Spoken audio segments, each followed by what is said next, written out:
Ya Allah, kembalikan kami ke dunia, Ya Allah. Kamu nak buat apa? Kami nak memperbanyakkan amalan soleh. Kami nak mula tutup aurat, Ya Allah. Kami nak tinggal rasuah, Ya Allah. Kami nak mula solat. Kami nak mula, baru nak buat taubat.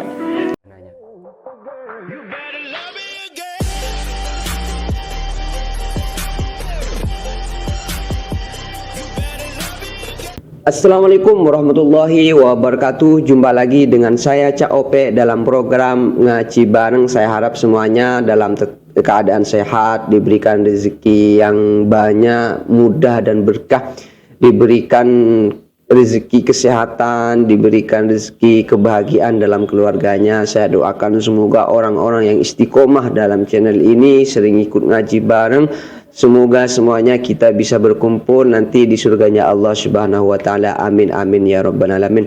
Oke, perlu teman-teman ketahui bahwasanya program ngaji bareng saat ini akan diisi oleh Ustadz Wadi Anwar ya, dengan tajuk Ustadz Wadi Anwar Saat Sakratul Maut. Ini di channelnya Ani Maira ya. Masya Allah, ini di subscribe ya teman-teman, biar kita mengetahui ketika ada video-video yang baru. Dan teman-teman, saya harap semuanya itu mendengarkan dengan khusyuk, mendengarkan dengan tawajuh, sehingga kita itu bisa mendapatkan hal yang sangat penting dalam kehidupan kita. Apalagi tajuknya ini, Masya Allah, Saat Sakratul Maut ya. Ini mengingatkan kita tentang kematian pasti guys ya. Ini pasti mengingatkan kita bagaimana ketika kita itu ketika mau kembali kepada Allah Subhanahu wa taala, dan insya Allah ini seronok sekali. Oke teman-teman, kita mulai ya. Bismillahirrahmanirrahim. Don't go anywhere, stay here and check it out. Assalamualaikum warahmatullahi wabarakatuh. Waalaikumsalam warahmatullahi taala wabarakatuh. Kita sambung dalam rancangan ini Alam Barzakh di bawah tajuk Saat Sakratul Maut. Terima kasih kepada semua para penonton yang di studio dan di rumah yang masih setia bersama dengan kita. Judulnya aja ini sudah apa ya, menakutkan ya. Saat Sakratul Maut itu, Masya Allah, kalau mengingat itu pasti semua orang takut ya. Oke, kita lanjut.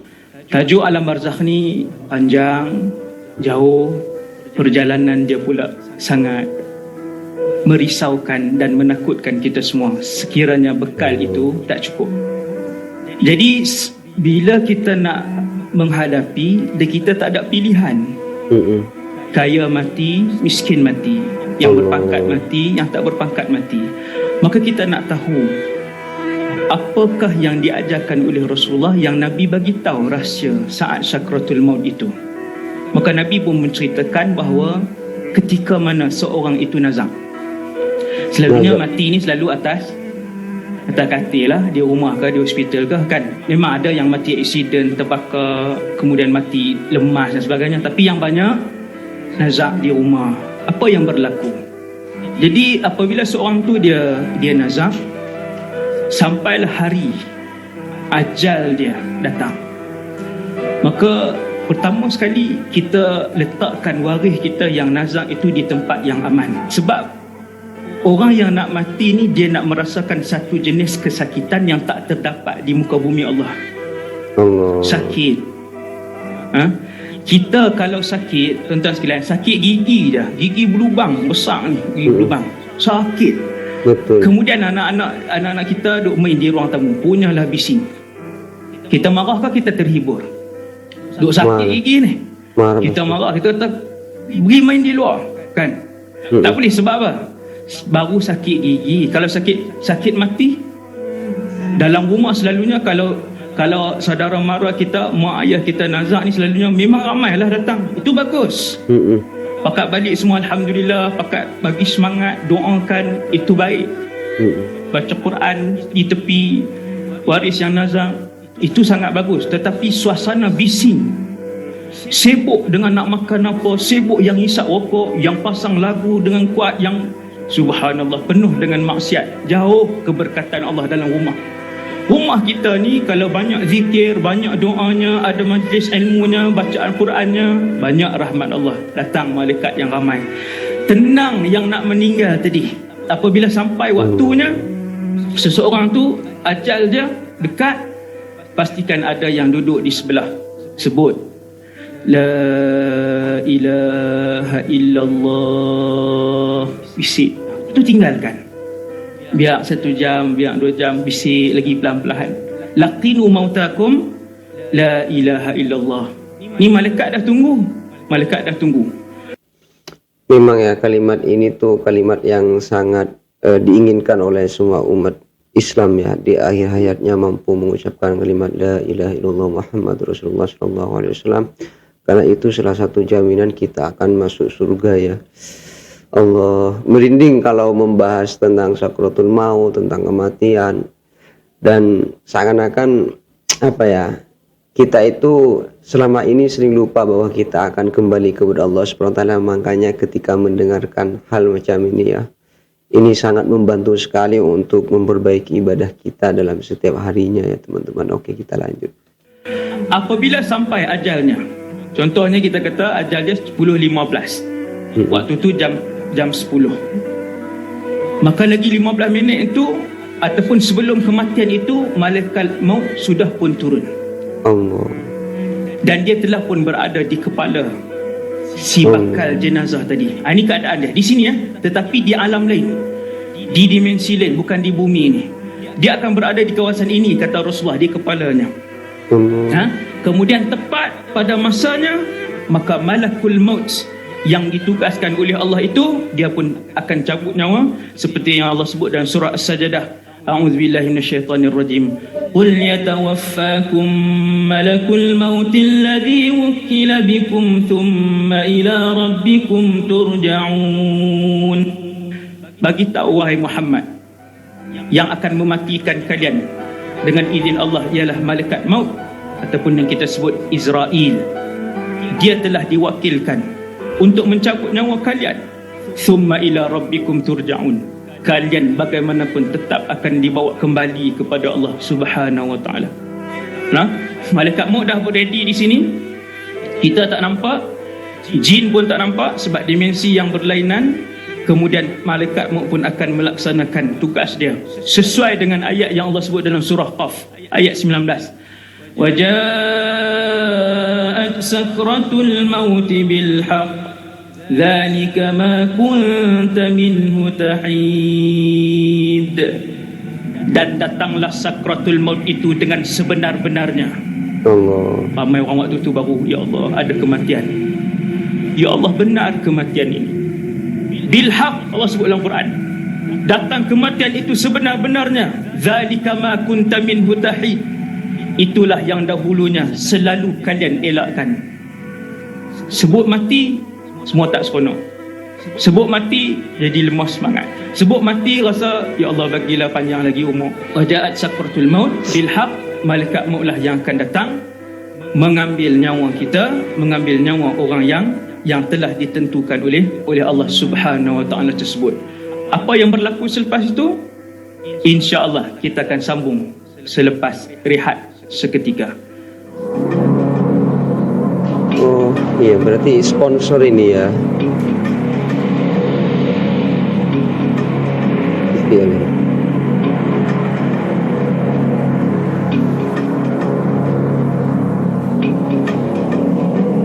Perkara wajib dilakukan ketika alam barzah. Ini udah ya. Tapi merinding loh, ibu-ibu, ayah-ayah, para penonton di studio dan di rumah yang masih setia bersama dengan kita alam barzakh. Dengan alam barzakh. Kita masih lagi di bawah tajuk saat sakratul maut. Muslimin, ibu ayah yang dirahmati Allah Subhanahu wa taala sekalian. Apabila seorang tu masa dia dah sampai, malakul maut pun sudah datang, kita jangan lupa malaikat maut ini akan datang dengan pasukannya. Kalau mati dalam keadaan husnul khatimah, mati orang saleh, mati orang baik, maka yang datang mengiringi malaikat maut ialah pasukan malaikat rahmat. Alhamdulillah. Tapi kalau mati dalam keadaan yang buruk, orang fasik, orang kafir, Allah. Yang datang bersama dengan malaikat maut itu adalah satu pasukan, iaitu malaikat azab. Wal iyadu billah. Semoga kita semuanya dijauhkan dari malaikat azab itu ya. Semoga kita didatangkan malaikat rahmat aja ya. Oke teman-teman. Jadi kena tahu ni kan. Jadi bila datang malaikat maut, kemudian sampai masa pada jam yang ditentukan oleh Allah, pada minit yang ditentukan oleh Allah, pada saat yang ditentukan oleh Allah, tak tambah satu saat, tak kurang sesaat, siapa pun orang itu, wajaat sakratul mauti bil haq, zalika ma kunta minhu tahid. Malaikat pun akan mula tarik. Apabila malaikat maut dia mula tarik, di sini kedudukan malaikat maut. Saya bawa botol ni. Ni orang yang nazak. Malaikat maut kata Rasulullah akan berada di sini. Kemudian roh itu ditarik keluar. Roh itu ditarik keluar. Apabila roh ditarik keluar, maka yang akan kosong terlebih dahulu di kawasan ini. Yang kosong terlebih dahulu di kawasan ini. Lagi kita akan perincikan kalau husnul khatimah, su'ul khatimah, kan? Apabila orang yang ditarik keluar itu adalah orang yang rohnya ditarik keluar itu husnul khatimah, orang soleh, maka kata Nabi, rohnya mengalir laju seperti mana laju dan derasnya air yang keluar daripada sesebuah bekas. Kita buka, tuangkan, laju dia mengalir keluar, laju dia menuju kepada Allah, laju dia menuju ke alam barzakh, laju dia menuju kepada Rasulullah. Kenapa? Kerana sudah lama roh itu merindui Allah dan Rasulnya. Sudah lama roh itu mengucapkan selamat tinggal kepada kehidupan dunia ini. Sudah lama dia teringinkan untuk berada di alam sana bersama dengan kekasih-kekasihnya. Tak sama dengan orang yang su'ul khatimah. Memang dia nak duduk di dunia ni. Memang dia nak duduk terus di rumah dia yang besar. Memang dia nak pegang terus jawatannya yang tinggi. Memang dia seronok terus hidup bergelumang dengan penipuan dunia. Sebab tu bila malaikat datang, tatafarraqar ruh, kata Rasulullah, rohnya berlari-lari. Tak mau dia ke alam barzakh, tak mau dia menghadap Allah Subhanahu wa taala. Dia tak sedar ketika mana dia tak mau bertemu dengan Allah, Allah juga tidak teringin untuk bertemu dengannya. Jadi roh ni, badan ni macam ni, ditarik roh. Kalau laju pun sakit, kalau cepat pun, kalau lambat pun sakit. Cuma kalau orang beriman, laju sekejap je lah sakit sakaratnya. Lalu dikeluarkanlah daripada bawah ni, daripada kaki kita. Malaikat tarik ni, roh tarik keluar. Roh yang sudah bersantum dan bergabung dengan kulit kita, tulang belulang dan daging darah kita. Roh itulah yang akan ditarik keluar. Bayang tengok kan, yang itulah yang nak ditarik keluar. Kemudian kosong di bahagian lutut kita, kemudian kosong di bahagian pinggang kita, kemudian kosong di bahagian dada kita, kosong naik ke sini. Waktu dia tengah tarik keluar tu, ar-ruhu idza qubid, kata Rasulullah, tabi'ahu al-basar. Roh ketika mana dia sedang ditarik keluar, pandangan mata kita, bukan orang, kita sendiri akan ikut roh itu. Tabi'ahu al-basar. Hadis tu riwayat Imam Muslim dan Ibnu Majah. Maka kita akan tengok roh tu. Kan dia kosong daripada sini. Dia kosong daripada sini, kita tengok sampai sini, naik sampai sini. Kemudian dia akan sampai di kerongkongan. Roh itu akan sampai di kerongkongan. Itulah keadaan yang disebutkan dalam bahasa Arab ataupun disebutkan oleh Rasulullah sebagai keadaan gharah-gharah. Gharah-gharah. Waktu nyawa dia bunyi. Ada orang bunyi kuat, panjang. Itu roh sudah sampai ke sini. Ketika mana roh sampai di sini, ada berlaku beberapa peristiwa ketika itu. Apa? Kita tengok. Ini pandangan yang sahih insya-Allah. Yang pertama, kita akan melihat dua alam. Bila roh sampai di sini, kita akan melihat dua alam. Di situlah. Alam yang pertama, alam yang realiti ni, alam bumi ni, alam dunia ni. Kalau jasad kita waktu tu, anak-anak kita letak di ruang tamu lah kita akan tengok waktu tu. Berapa orang yang ada, apa yang mereka buat. Dan yang kedua, kita akan lihat, buat pertama kalinya dalam kehidupan kita, kita akan melihat alam ghaib Dan makhluk ghaib yang pertama yang akan kita tengok, kata Rasulullah, ialah malakul maut yang duduk di kepala kamu. Sebab tu orang meninggal dia tengok mana? Dia tengok sini. Sebab malakul maut duduk di sini. Dan Nabi kata dia akan melihat rohnya keluar. Tabi'ahul basar. Roh yang keluar tu dia tengok sampai ke atas. Dia melirik dan ikut. Kemudian roh itu pun berada di tangan malakul maut. Jadi perkara yang pertama, dia akan tengok dua alam. Dua alam itu sampai bila? 3 hari ke? 7 hari ke? Sebulan ke? Tidak. Sebahagian para ulama sebut dua alam itu dia akan tengok sampailah dia dimandikan dan sampailah dia dikafankan.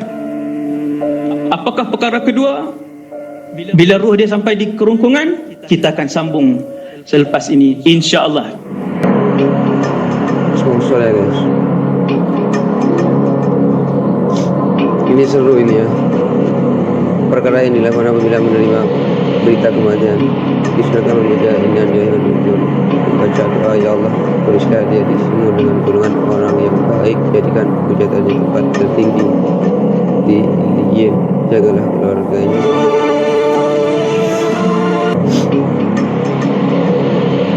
Instrumennya ini juga bertemu kembali ya, dalam rancangan Alam Barzakh. Masih lagi saat sakratul maut. Bila roh sampai di sini, yang pertama kita melihat dua alam. Dua alam itu bukanlah sampai berhari-hari, tapi antara pendapat yang ulama sebut, saat kita mati, roh tubuh kita, jasad kita dimandikan, dikafankan, kemudian berakhir, habis, kemudian terus ke alam sana. Tak ada balik dah. Balik cuti ke, balik nak ziarah ke, balik Ramadan lagi lah tak ada. Balik raya pun apa pun tak ada dah tuan-tuan.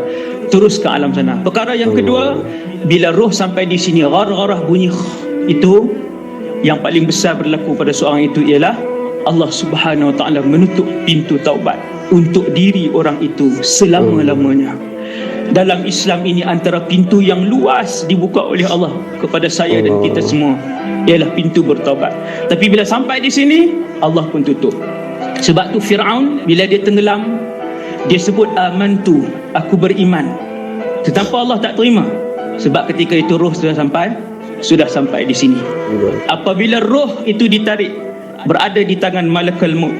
Allah pun sebut dalam surah Al-Mu'minun ayat 99 hingga ayat 100. Hatta idza jaa ahadahumul maut, kata Allah, ketika mana roh itu keluar daripada tubuh tuannya, qala rabbi rji'un, ya Allah, bagilah aku nak balik. Tengok, semua nak balik. Nak balik adakah untuk melihat anak mereka, untuk melihat perniagaan mereka, untuk melihat kampung mereka, untuk melihat jawatan mereka? Saat pertama roh sudah pun berada di tangan malakul maut, semua akan minta balik. Untuk apa? Allah pun ceritakan kepada kita, la'alli a'malu salihan fima tarakt, ya Allah, bagilah aku kembali ke bumi. Kembalikan nyawaku untuk aku melakukan amal soleh yang telah aku tertinggal, tak sempat aku lakukan. Semua nak balik buat amal soleh. No? Sebab tu orang bila yang baduan akhir tadi, bila dia tahu ajal dia dekat, subhanallah, pagi Jumaat tu sembahyangnya lama, rokoknya lama, i'tidalnya lama, sujudnya lama, doa dan ratapan dia ke hadrat Allah Subhanahu Wa Taala lama, sebab dia tahu dah nak habis dah. No? Tapi kita yang tak tahu ajal ini, bila direntap secara tiba-tiba, waktu itulah minta, ya Allah, kembalikan kami ke dunia, ya Allah. Kamu nak buat apa? Kami nak memperbanyakkan amalan soleh. Kami nak mula tutup aurat, ya Allah. Kami nak tinggal rasuah, ya Allah. Kami nak mula solat. Kami nak baru nak buat taubat. Lalu dia jawab ketika sakarat itu, yang keluar dalam keadaan yang sakit, kalla innaha kalimatun huwa qailuha. Itu hanya tinggal perkataan kosong saja. Kerana apa? Wa min waraihim barzakh. Kalian akan hidup di satu alam dan berpindah ke alam satu lagi namanya barzakh. ila yaumi yub'atsun. Sampai bila berada di barzakh? Sampailah ke hari kiamat, hari ditiupkan sangkakala. Jadi ketika kematian itu keluar, maka setiap manusia akan merasakan kesakitan, termasuklah para rasul itu sendiri. Kadang kita tertanya, ustaz, orang soleh tak sakit kot mati. Tuan-tuan yang dirahmati Allah, para penonton sekalian, Rasulullah merasai sakit mati. Rasulullah, makhluk terbaik di atas muka bumi ini, Rasulullah sallallahu alaihi wasallam, ketika sakarat, ketika malaikat maut mencabut nyawanya, ataupun ketika nazak, Nabi ambil air dalam satu hadis yang sahih. Kemudian Nabi mengusapkan air itu ke wajahnya, Nabi mengusapkan air itu ke tangannya. Lalu Nabi berkata, la ilaha illallah, inna lil mauti lasakarat. Rasulullah sebut, Nabi sebut, tiada Tuhan melainkan Allah. Ambil air sapu ke muka, ambil air sapu ke tangan. Sesungguhnya bagi kematian itu kesakitan. Jadi kalau Rasulullah sallallahu alaihi wasallam sendiri rasa sakit, kita semua. Sebab tu sakit mati dia tak hilang. Cuma yang diajar oleh Rasulullah, Allahumma hawwin alaina fi sakaratil maut. Allahumma hawwin alaina fi sakaratil maut. Ya Allah, ringankanlah sakit mati ini.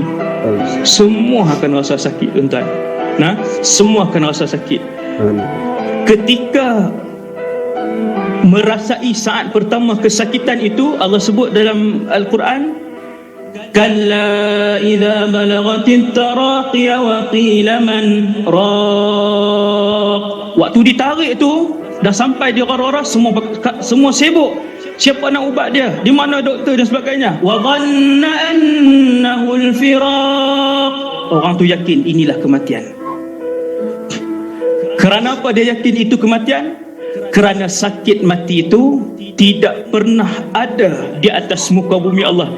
Sebab itu bila saya meninggal, tuan-tuan meninggal, saat pertama ditarik itu, kita tahu inilah kematian. InsyaAllah kita berhenti dahulu setakat ni, dan kita akan berjumpa dalam episod yang akan datang. Terima kasih pada semua penonton yang setia. Assalamualaikum warahmatullahi wabarakatuh. Waalaikumsalam. Masya Allah, itulah tadi ya teman-teman, ceramah yang sangat membuat saya merinding loh, membuat saya itu bergetar hati ya, dan pikiran saya itu berkelana kemana-mana. Dan yang pasti apa yang disampaikan Ustadz Wadi Anwar itu semuanya akan menghadapi hal macam itu. Semua saya sendiri, Anda semua yang menonton video, Anda yang menonton video ini, keluarga Anda, istri Anda, orang tua Anda, anak Anda, semuanya pasti akan menghadapi yang namanya sakratul maut.